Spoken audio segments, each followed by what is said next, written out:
Hello everyone, welcome back. इस video में मैं आप लोगों को ऑपरेशंस प्रोफाइल के बारे में बताऊंगा जो कॉमन कैडर में है। अभी कुछ ही टाइम पहले कॉमन कैडर का रिक्रूटमेंट का नोटिफिकेशन आया। उस पर एक प्रोफाइल देखे हो गया कि ऑपरेशन भी है।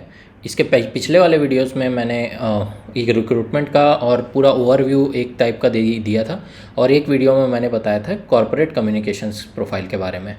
इस वीडियो में मैं ऑपरेशंस जो लिखा हुआ है उसमें कॉमन कैडर में उसके बारे में बताने जा रहा हूँ। थोड़ा लंबा रहेगा क्योंकि बहुत सारी चीज़ें हैं, तो धीरे धीरे करके मैं बताते जाता हूँ। तो स्टार्ट करते हैं। तो जो ऑपरेशंस डिपार्टमेंट है वो ऑपरेशंस एयर साइड ऑपरेशंस दोनों हैं। इसको कभी कभार कुछ लोग अलग अलग भी बोलते हैं कि ऑपरेशंस वाला अलग पार्ट है, एयर साइड ऑपरेशंस अलग है।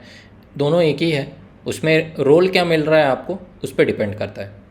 ठीक है, तीन जो मेजर चीज़ें हैं मैं पहले बता दूं, तो वो है air side management, operations management जो भी बोल लीजिए, एयर साइड ऑपरेशंस।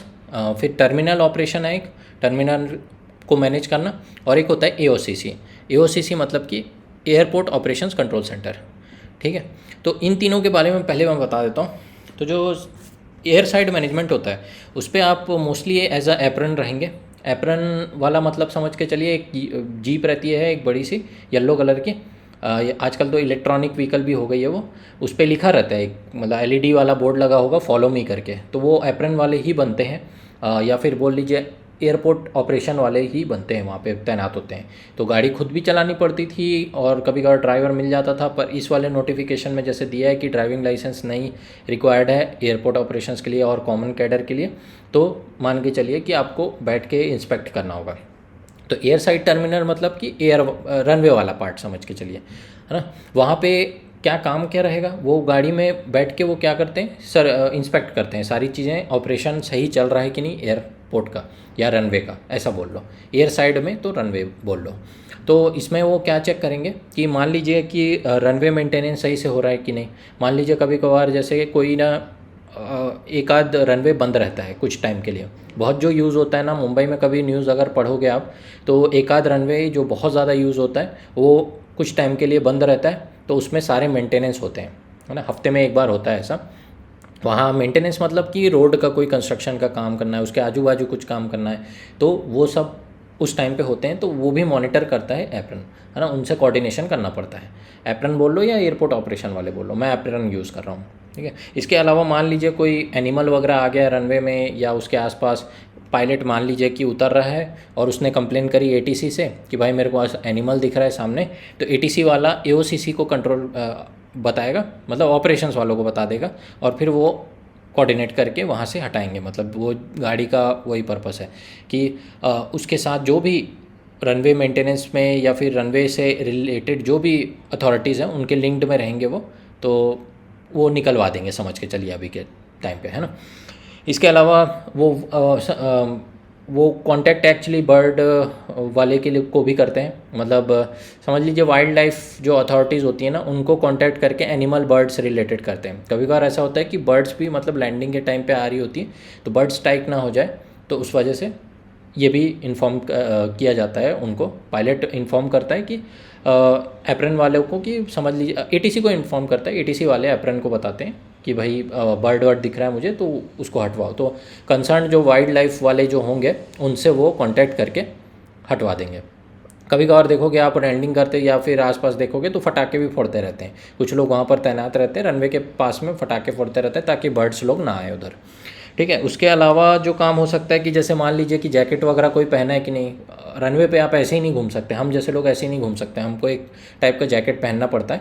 अगर वो जैकेट नहीं पहने हो तो वो बोलेंगे, कंप्लेन करेंगे, फ़ाइन भी कर सकते हैं, आपका एपी भी ले सकते हैं, मतलब आपका जो कार्ड है अथॉरिटी का वो भी ले सकते हैं वो। ठीक है, गाड़ी कोई अगर चला रहा है जो अथॉरिटी के ड्राइवर्स हैं, और वो ओवर स्पीड तो नहीं कर रहे हैं कहीं, अगर ओवर स्पीड चला रहे हैं तो उनका भी फ़ाइन कर देते हैं वो, या फिर उनका कार्ड ले सकते हैं, तो ऐसा उनके साथ भी हो सकता है। ठीक है, जब हम लोग मेंटेनेंस करने जाते हैं, कोई रनवे का काम रहता है, सिग्नल वगैरह देखना रहता है फील्ड रीडिंग लेते समय, तो हम लोग एप्रन को ही कांटेक्ट करते हैं या बोल लीजिए ऑपरेशंस वालों को ही कांटेक्ट करके बताते हैं, ताकि उनके दिमाग में रहे या फिर उनके पास इन्फॉर्मेशन रहे।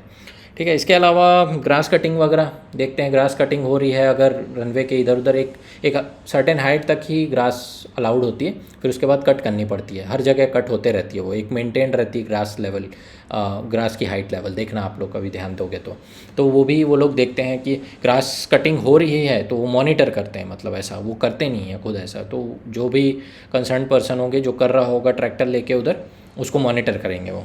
ठीक है। रनवे की लाइट्स हो गई, रनवे की लाइट्स या फिर मान लीजिए कोई इक्विपमेंट लगा हुआ है रनवे पे, तो उस पर भी लाइट लगी होती है इक्विपमेंट पे, तो उसकी इंटेंसिटी या फिर वो जल रहा है कि नहीं, पर्टिकुलर इंटेंसिटी से जल रहा है कि नहीं, वो सब चेक करते हैं वो। अगर उनको लगेगा कि नहीं भाई ये इनकी इंटेंसिटी सही नहीं है या फिर बंद क्यों पड़ा है, तो वो हमको इन्फॉर्म करेंगे, ऐसा हो जाता है। तो हमारा काम ये रहता है कि वो चलते रहे सही से।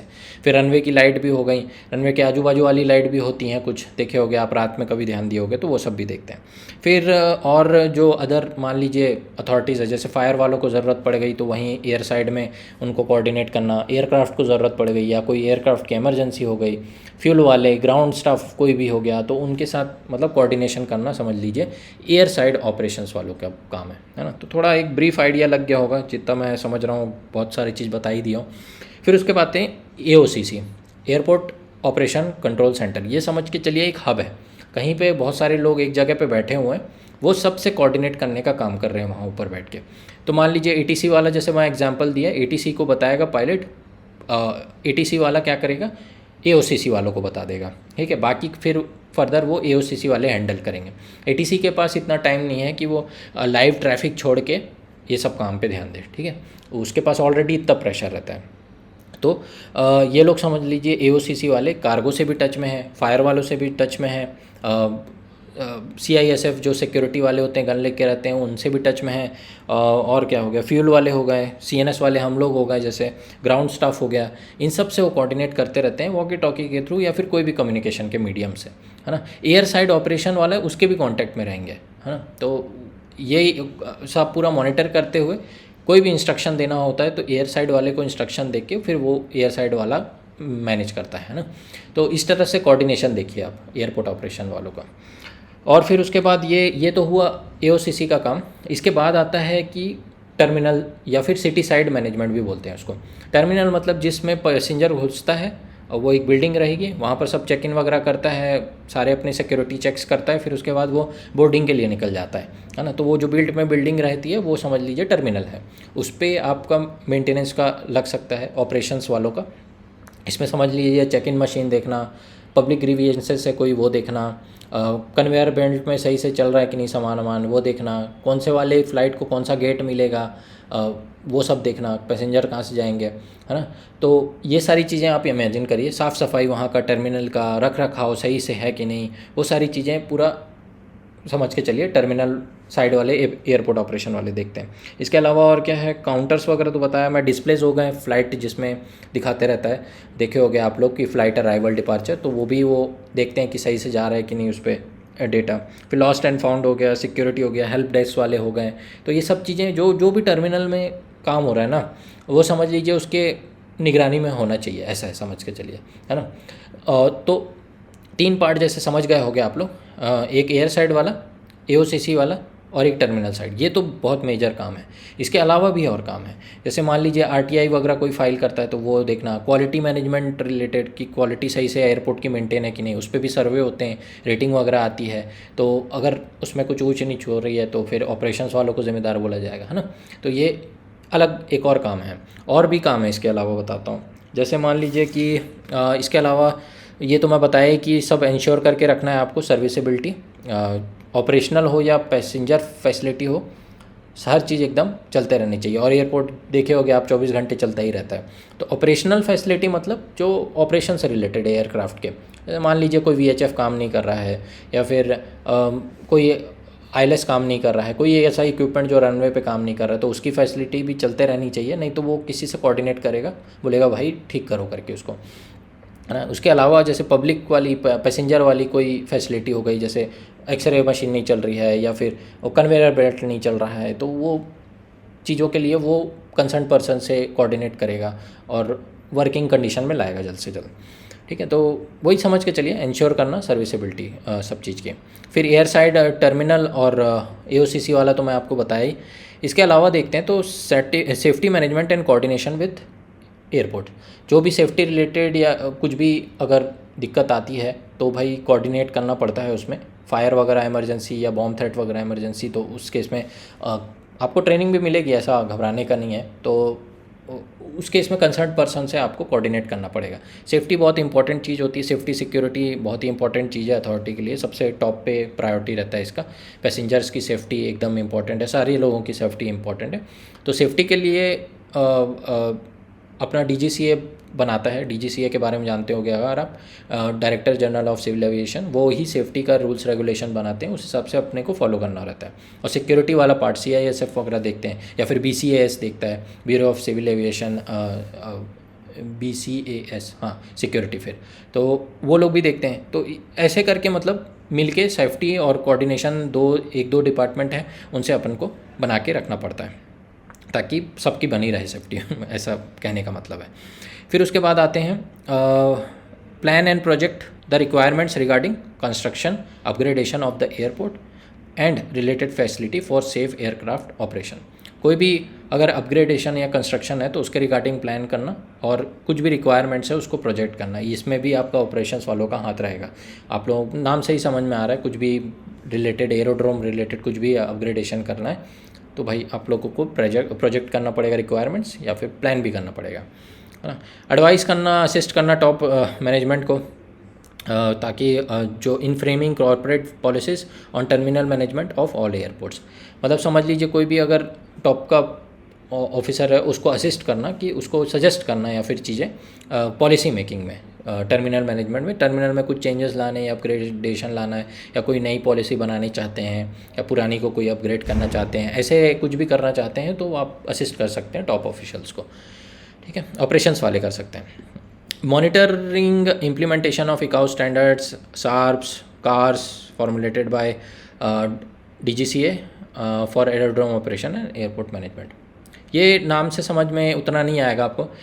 ICAO जो होता है इंटरनेशनल सिविल एविएशन ऑर्गेनाइजेशन होता है, ये लोग पूरा मतलब SARPs वगैरह क्रिएट करते हैं, स्टैंडर्ड रिकमेंडेशन क्या बोलते हैं, स्टैंडर्ड रिकमेंडेशन कुछ SARPs, standard and recommended practices, ऐसा रहता है। तो ये लोग जो बोलेंगे, बताएंगे, बनाएंगे, उस हिसाब से हमको फॉलो करना रहता है। और DGCA और BCS वाले सिक्योरिटी और सेफ्टी रिलेटेड गाइडलाइंस क्रिएट करते हैं। तो ये सारी इम्प्लीमेंट हो रही हैं कि नहीं, ये मॉनिटर करने का काम होता है ना, ऐसा समझ के चलिए आप। फिर उसके बाद कोऑर्डिनेट करना DGCA से सेफ्टी से रिलेटेड कुछ भी अगर प्लानिंग, कमीशनिंग या फिर कंस्ट्रक्शन होता है एयरपोर्ट में, तो DGCA के साथ कोऑर्डिनेट करना पड़ता है उसकी सेफ्टी के लिए, कि कैसा सेफ रहेगा कि नहीं, कुछ चेंजेस तो नहीं लाने पड़ेंगे। तो वो सेफ्टी असेसमेंट करना DGCA के साथ ऑपरेशंस वालों का काम रहता है।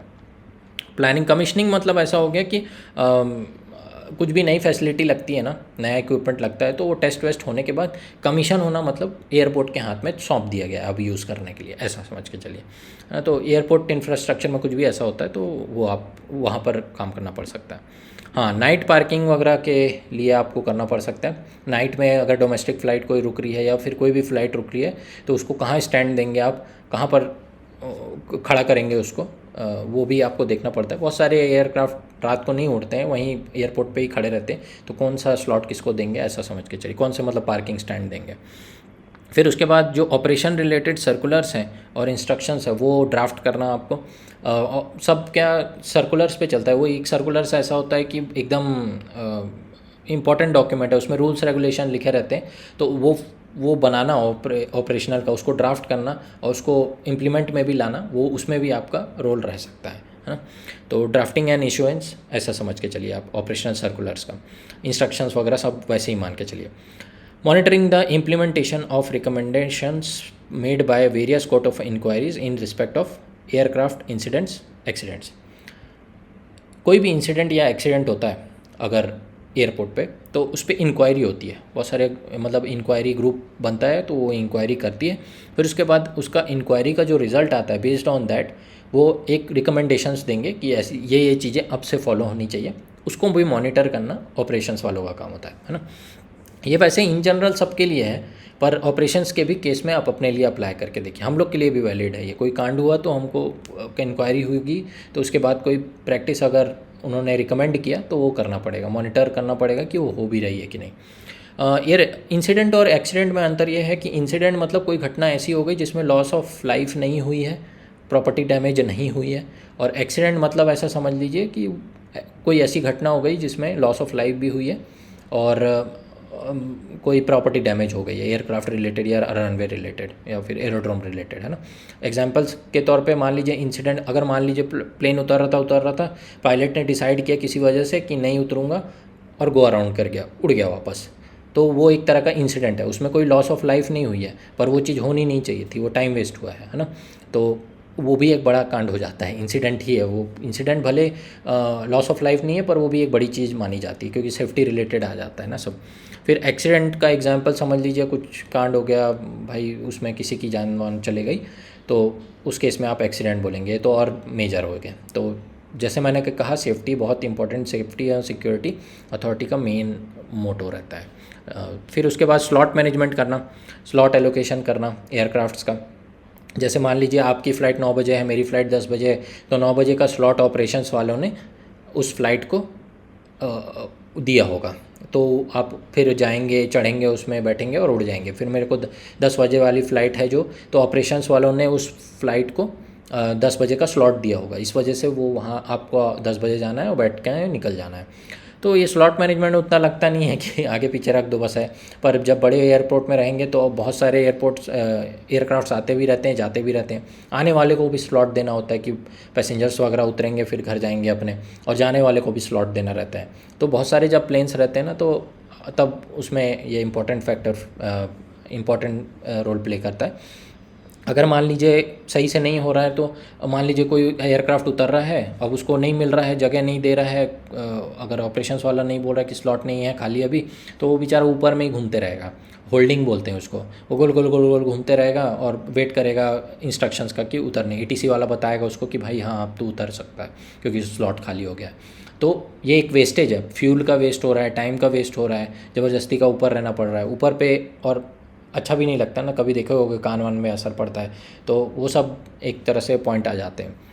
फिर कोऑर्डिनेट करना दूसरे डिपार्टमेंट से, कोई भी रिपेयर वर्क हो रहा है या फिर मॉडिफिकेशन करना है एयरक्राफ्ट में, ये पहले भी मैं बताया, तो अदर डिपार्टमेंट से भी आपको कोऑर्डिनेट करना पड़ सकता है। आईटी वाले हो गए, कोई इंटरनेट नहीं चल रहा कहीं, या आपको कंप्यूटर नहीं चल रहा कोई, तो वो आईटी वालों को कांटेक्ट करेंगे आप, या कोई कंस्ट्रक्शन रिलेटेड है तो सिविल वालों को बताते रहेंगे, ऐसा है ना। फिर उसके बाद preparation of guidelines for MESS ESS contracts. MESS ESS मतलब इन्वायरमेंट सपोर्ट सर्विस और मैकेनाइज्ड इन्वायरमेंट सपोर्ट सर्विसेज होता है। इसके लिए गाइडलाइंस निकालना, कॉन्ट्रैक्ट्स वगैरह बनाना, टेंडरिंग वगैरह करना, ये बहुत बड़ा काम रहता है ऑपरेशंस में। इसका मतलब ये है कि आप बिल्डिंग को अपकीप रखने में, मतलब उसकी जो कंडीशन है उसको अच्छी बनाए रखने के लिए आपको कुछ इंस्ट्रूमेंट्स की ज़रूरत होगी, तो वो मैकेनाइज्ड में आ जाएगा, या फिर कुछ भी चीज़ की ज़रूरत पड़ेगी तो आप उसके लिए टेंडर निकाल रहे हैं, कॉन्ट्रैक्ट लिख रहे हैं। जैसे मान लीजिए बिल्डिंग को साफ़ सफाई रखने के लिए मॉपर्स की ज़रूरत पड़ रही है, या फिर ग्लास क्लीन करने के लिए मॉपर्स कुछ लग रहे हैं, कुछ ड्रिल्स लग गए, या फिर कुछ भी छोटे छोटे मशीन्स लग गए, तो वो उसके आप कॉन्ट्रैक्ट प्रिपेयर करेंगे, और फिर उसके बाद वो बिडिंग के लिए जाएगा। जो भी कंपनी उसको जीतेगी वो आएगी काम करने, तो उसको मॉनिटर करना रहेगा, ऐसा समझ के चलिए, है ना। तो ये काम आपको कॉन्ट्रैक्ट बनाने का हो सकता है। 100 पेज के रहते हैं, ऑपरेशन वाले निकालते हैं, उसमें लिखा रहता है डेडलाइंस वगैरह, क्या रिक्वायरमेंट्स हैं, क्या अमाउंट रहेगा मिलेगा जो, और भी बहुत सारे डिटेल्स रहते हैं यार, उसके अंदर जाएंगे नहीं, कभी आप ऑपरेशंस में काम करेंगे तो समझ जाएंगे, या फिर कोई ऑपरेशंस वाला ज़्यादा बेटर बता पाएगा, है ना। तो कॉन्ट्रैक्ट टेंडर्स वगैरह बनाने पड़ सकते हैं, वही ऑफिस वर्क है ये वाला। तो उसके अलावा जो इंश्योरेंस वगैरह, इंश्योरेंस कवरेज, जो बड़े बड़े इक्विपमेंट मतलब लगे रहते हैं, बहुत करोड़ों के इक्विपमेंट रहते हैं वो सब, तो उनका इंश्योरेंस भी देखना होता है। ऐसे कुछ निपट गया तो फिर पूरा लॉस हो जाएगा ना, तो उसका इंश्योरेंस भी थर्ड पार्टी करवाते हैं, तो वो उसका भी ट्रैक रखना ऑपरेशंस वाले देखते हैं, है ना। फिर ट्रेनिंग वगैरह कराना स्टाफ की, या फिर कोई भी ऑपरेशंस डिपार्टमेंट के लोग हैं, in coordination with Indian aviation academy, IAA जो दिल्ली में है वहीं मोस्टली ट्रेनिंग होती है। इसके अलावा चेन्नई और कोलकाता में भी हो सकती है आपकी ट्रेनिंग। तो स्टाफ की ट्रेनिंग कराना भी ऑपरेशंस वाले ही करवा रहे हैं वहाँ पे भी, जहाँ जाएंगे आप ट्रेनिंग के लिए, है ना। तो कोलकाता चेन्नई में सुना हूँ, पर मोस्टली दिल्ली में ही होती है। आईएए बहुत अच्छा साफ़ सुथरा इंस्टीट्यूट है, तो वहाँ पर मज़ा आएगा आपको। 4-5 महीने की ट्रेनिंग होती है, लेकिन पोस्टिंग इसमें पहले हो जाती है। आपको पोस्टिंग में कहीं भी दे सकता है, इसमें कोई ऐसा नहीं है कि फ़िक्स जगहें हैं, पोस्टिंग भी कहीं भी दे सकता है। और इस पे फिर मतलब 4-5 महीने के लिए ट्रेनिंग के लिए कभी भी बुला सकता है बाद में, है ना। तो ऐसा आप समझ के चलिए, बहुत सारे में ऐसा नहीं है। फिर उसके बाद जो वीआईपी मूवमेंट्स हैं, ये तो बहुत ही इंपॉर्टेंट है भाई। मतलब इसमें तो सब कुछ सही से चलना रहता है एकदम, मतलब प्रेशर रहता है आप पे कि भाई वीआईपी या फिर वीवीआईपी, बहुत बाहर कंट्री का कोई वीआईपी आदमी आया तो वो और भी वेरी इंपॉर्टेंट हो जाता है। पीएम सीएम्स और प्रेसिडेंट्स तो हैं ही, बाहर के भी आते हैं कभी कभार इम्पॉर्टेंट पर्सनैलिटीज़। तो उस केस में सही से चल रहा है कि नहीं सब कुछ, तो छोटे छोटे स्टेशन पे जिम्मेदारी अगर आपके ऊपर है तो थोड़ा मतलब इम्पॉर्टेंट हो जाता है ना। तो सब चीज़ें हैंडल करना वो भी एक काम हो जाता है ऑपरेशंस में। तो बाहर के लोगों से कोऑर्डिनेट करना, बाहर की पुलिस वगैरह भी रहती हैं, क्योंकि बड़ी पर्सनैलिटी आ रही है तो सब इन्वॉल्व हो जाते हैं ना, तो सबसे कोऑर्डिनेट करना।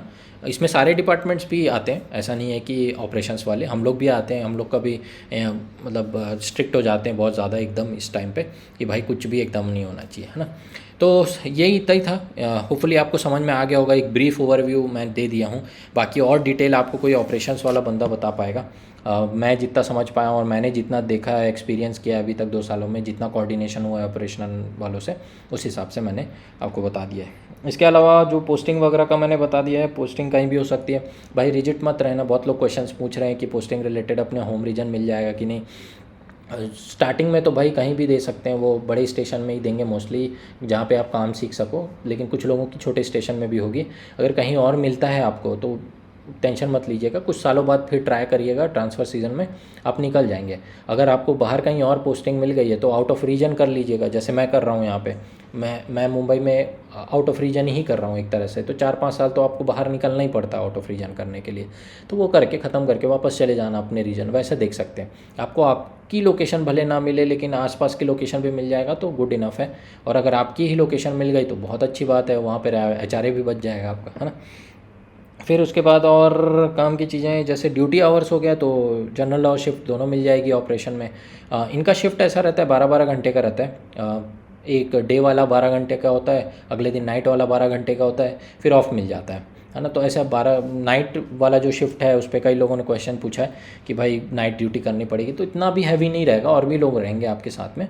और साथ ही साथ आपको छुट्टी भी मिल जाएगी। उस दिन जो नाइट करके आएंगे वो पूरा दिन खाली मिलेगा, उसके अगला दिन खाली मिलेगा, पर्याप्त आराम कर सकते हो, मूवी वूवी भी देखने जा सकते हो, है ना। लेडीज़ लोगों के लिए भी है, करते हैं भाई, बहुत लेडीज़ लोग करते हैं, कोई ऐसे दिक्कत नहीं होता है, मिलजुल के ही करते हैं सब। और अगर आपको कंफर्टेबल नहीं लगता है तो बहुत लोग फैमिली वैमिली हो जाती है, शादी वगैरह हो जाती है, तो उसके बाद जनरल ड्यूटी में शिफ्ट कर जाते हैं, तो वो भी प्रोविज़न है, तो वैसा भी कर सकते हैं। जनरल ड्यूटी 9:30 से 6 बजे तक रहती है अपने यहाँ, ऐसा है ना। तो ये ड्यूटी टाइमिंग्स का समझ गए होगे। इसके अलावा आप पुराने जो वीडियो था उसमें काफ़ी सारे लोगों ने कुछ कुछ क्वेश्चन पूछे हैं, वो मैं ले लेता हूँ। आप लोग जो भी लिखते हैं क्वेश्चंस मैं देखता हूँ, पर उस समय रिप्लाई नहीं कर पाता हूँ, पर मैं लिख के रख लेता हूँ कि अगले वीडियो में बता दूंगा करके एक साथ सबको, है ना, ताकि सबका डाउट क्लियर हो जाए। तो सबसे पहले तो भाई एआई की पूरी प्लेलिस्ट बना रखी है, शायद बहुत लोग नहीं देख पाए हैं, इस वजह से सेम क्वेश्चंस रिपीट कर रहे हैं, तो आप दूसरे उसमें देख लीजिएगा, मेरे डिस्क्रिप्शन में देख लीजिएगा, नहीं तो कि एआई की प्लेलिस्ट है उसको पूरा देख लीजिए, जितना काम की चीज़ें मिलेंगी। बहुत सारे leave related, medical related questions आए हैं, इसलिए उसमें आपको समझ में आ जाएगा, है ना। फिर उसके बाद प्रमोशंस आपके कॉमन कैडर में फ़ास्ट हैं यार, क्योंकि हम लोगों में सीएनएस और एटीसी में बहुत ऊपर में मतलब स्टैग्नेशन है, तो आपके में केस में वैसा है नहीं, ऊपर की पोजीशंस खाली है तो फट होते जाएगा, 3-4 साल में फटाफट बनते जाओगे। मान लीजिए कोई ग्रुप ए पोजीशन में जाते हैं आप कोई दूसरी जॉब में, तो ज़रूरी नहीं कब आएगा आपका नेक्स्ट प्रमोशन, 4-5 साल बाद आ रहा है, फिर उसके बाद 5-6 साल बाद आ रहा है। यहाँ पर 3-4 साल में होते रहेगा आपका, है ना। तो फिक्स है, जैसे पहला तो 3 साल में हो जाता है, फिर अगला 3 नहीं तो 4 में हो जाएगा, तो ऐसे फटाफट होते रहेंगे। तो ये बहुत अच्छी चीज़ है, अच्छी अपॉर्चुनिटी है, कोशिश करिए कि मिल जाए आपको। लेडीज़ लोग के लिए ठीक है जॉब, कोई दिक्कत नहीं है, मतलब साथ में ही सब काम करते हैं, ऐसा तो मैंने देखा नहीं कि एकदम लेडीज़ लोगों को दिक्कत ही हो रहा है। अगर होता है तो वो शिफ्ट कर जाते हैं, किसी और यूनिट में शिफ्ट कर लेंगे, या तो फिर मान लीजिए लैंड मैनेजमेंट में चले गए, वो ऐसा भी किया जा सकता है, ठीक है ना। जनरल ड्यूटी चाहिए तो ऑपरेशंस में वैसे जनरल ड्यूटी है वैसे, है ना। लीव्स के रिगार्डिंग भाई मैं बनाया हुआ हूँ वीडियो, देख लेना आप लोग, है ना। बॉन्ड के रिलेटेड बहुत लोग पूछ रहे हैं। बॉन्ड मैंने बताया आप लोगों को फायर सर्विसेज में कॉमन कैडर में होता तो वो एडवर्टाइजमेंट में लिख देते, नहीं है ना, मान के चलिए। नाइट शिफ्ट वगैरह रहेगी भाई, हाँ नाइट अलाउंस है, नाइट शिफ्ट रहेगी तो नाइट अलाउंस एक्स्ट्रा मिलेगा आपको, तो वो अच्छा चीज़ हो जाएगा। नाइट थोड़ा 400-500 300-400 रुपये होता है, तो वो अफेक्ट करता है महीने का। अगर 7-8 नाइट भी हो जाती है तो 2-3 हज़ार निकल जाते हैं, है ना। कॉमन कैडर टू एटीसी जा सकते हैं कि नहीं, देखिए बाद में रिक्रूटमेंट अगर निकला एटीसी का और अगर आप एज लिमिट में अंदर है तो ज़रूर ट्राई करिए, कोई दिक्कत नहीं है, क्योंकि बॉन्ड में तो बंधे नहीं है आप कॉमन कैडर में। लेकिन जब एटीसी में जाएंगे तो वहाँ बॉन्ड है, वहाँ पर देखना पड़ेगा, है ना। बॉन्ड के लिए फंस जाओगे आप फिर बॉन्ड में उधर तो वो ध्यान रखिएगा। और अगर मान लीजिए कभी कभार ऐसा होता है कि जैसे इस रिक्रूटमेंट में 10 साल का एग्जामेशन दिया हुआ है, एज लिमिट दी हुई है, रेगुलर सर्विस जो कर रहे हैं में, तो हम जैसे लोग भी ट्राई कर सकते हैं। तो वैसे टाइप की रिक्रूटमेंट निकलते रहती है, तो फ्यूचर में अगर स्विच करना चाहो तो कर सकते हो, लेकिन फिर आपका डेजिग्नेशन लूज़ करोगे, वही फिर से जूनियर एग्जीक्यूटिव से स्टार्ट करना पड़ेगा, तो वो सब दिक्कत आएगी, है ना। रेटिंग से रिलेटेड पूछ रहे हैं कुछ लोग। ऑपरेशंस में मुझे रेटिंग का तो उतना आइडिया नहीं है, मेरे को नहीं लगता एटीसी में ही मिलती है या फिर सीएनएस में ही मिलती है। फायर में मिल सकती है ज़्यादा से ज़्यादा, क्योंकि यहाँ पर ऑपरेशंस में हो सकता है, पर कॉमन कैडर में बाकियों में मेरे को नहीं लगता कि रेटिंग की ज़रूरत है, क्योंकि डेस्क जॉब है सब। तो इसका रिलेटेड मुझे उतना आइडिया नहीं है, कोई ऑपरेशन वाला ज़्यादा बेटर बता पाएगा, पर मेरे को जितना लगता है नहीं होगी। नाइट का अलाउंस मिल जाएगा भले। फिर उसके बाद कुछ हेल्थ रिलेटेड पूछ रहे हैं। ओवर वेट है तो भाई अगर कम है, ओवर वेट है तो कोशिश करिए, अभी बहुत टाइम है, 2-3 महीने है, आराम से दाल रोटी पे आ जाइए वापस, है ना। तो कम हो जाए वेट, ताकि आप 80-90 भी है, 70 भी है, चल जाए। 70 क्या है, वो तो नॉर्मल हो गया। 100 तक भी है तो कोशिश करिए, हो जाएगा, क्योंकि इतना बहुत स्ट्रिक्ट रिक्वायरमेंट नहीं है जैसे फायर में, है ना।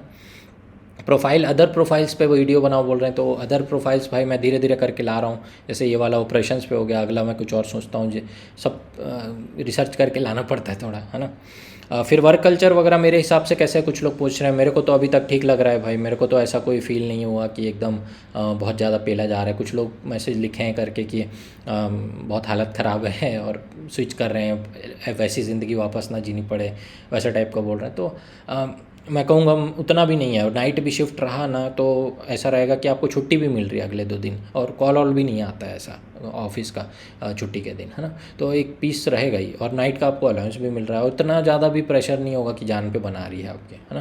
तो वैसे समझ के चलिए, मेरा तो अभी तक ये एक्सपीरियंस है। पेंशन वगैरह है कि नहीं, एनपीएस वगैरह नहीं कटता है, पेंशन नहीं है। ईपीएफ है अपने को, एम्प्लॉय प्रोविडेंट फंड, जो 10% 12% कटता है, जो बेसिक प्लस डी का वो वाला, वो कहीं सेव हो रहा है, वही इंटरेस्ट लग के मिल जाएगा आपको। पेंशन तो वैसे बंद ही हो गई है। अगर पेंशन वगैरह देख रहे हैं तो कोई स्टेट गवर्नमेंट की पोजीशन देख सकते हैं, कई जगह स्टेट गवर्नमेंट्स में पेंशन मिल रही है ना। फिर एक्सपीरियंस सर्टिफिकेट मिलेगा कि नहीं, मिल जाता है जितना टाइम काम करेंगे, पर वही है कि फिर देखता नहीं है ना आदमी। यहाँ से एक्सपीरियंस लेने के बाद प्राइवेट में अगर शिफ्ट कर रहे हो तो मे भी हो सकता है ज़रूरत, पर गवर्नमेंट में कोई घुसता है दूसरे तो उतना नहीं देखता है, पर भी मिल जाएगा आपको, है ना, लिखित में एक कि भाई 2 साल के लिए आपने काम किया या 1 साल के लिए जो भी काम किया आपने। फिर पोस्टिंग रिलेटेड मैं बता ही दिया आप लोगों को कि यहाँ इसमें भी कहीं भी पोस्टिंग हो सकती है, ज़्यादा रिजिड ना रहें, पहले भी मैं वीडियोस में बोलते आ रहा हूँ। और अगर आपको आपकी पसंद नहीं मिल रही है तो जहाँ मिल रही है वहाँ करके कुछ टाइम बाद आप ट्राई कर सकते हैं। आपको एटलीस्ट पता तो है कि वहाँ एयरपोर्ट है आपकी जगह में, तो आपको मिल सकती है वो जगह। कई सारे ऐसे हैं कि जॉब जिसमें पोस्टिंग लोकेशन है ही नहीं आपके होम टाउन में, तो उससे तो बेहतर ही है कि कुछ टाइम सर्व करके कहीं अपन निकाल सकें। तो ये तभी आपको समझ में आएगा जब आप इधर खुद आके काम करेंगे, आपको दिख जाएगा डायनेमिक्स कैसे हैं ट्रांसफ़र के, तो उस हिसाब से ऐड करिएगा, है ना। तो इतना ही था। ऐसे ही आप लोग कुछ क्वेश्चंस जो भी हैं डाल दीजिए, मैं अगले वीडियो के मैं ले लूँगा, और अगले वीडियो में मैं कोई और प्रोफाइल कवर करूँगा, ठीक है। तो तब तक के लिए बाय बाय।